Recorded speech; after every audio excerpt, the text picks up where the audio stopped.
A freeze in economic activity, subsidies off the table, no tax breaks either, and the uncertainty hanging over the recovery of the global economy.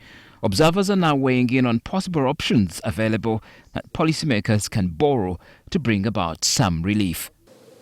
My perception, and I'm saying my because this is not, my members didn't send me to say this, but my perception is that there is a bit of predatory behavior by some actors,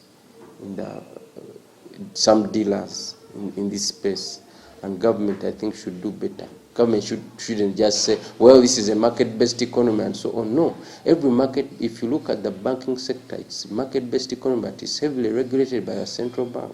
If you look at the communication sector, the same.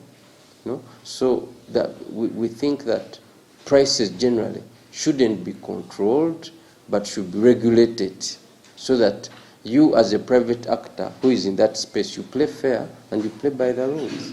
Sharing the same view, manufacturers' concerns on the general shortage of essential inputs fueling price inflation. You know already that this is a big global crisis today as we speak. So you've seen the fuel prices at the fuel pump going up every other day, almost every other week. It's crazy. You know, the cost of production of all materials in the country is going up. The cost of importing anything at sea has more than doubled. So naturally, raw materials are becoming more expensive. This ahead of the Micro, Small and Medium Enterprise Week 2022 to be held next week in Kampala.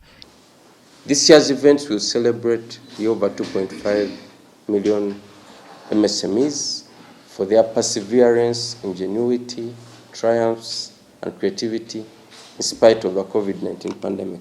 A forum at which a discussion on business recovery is expected to dominate exhibitions by hundreds of the country's enterprises.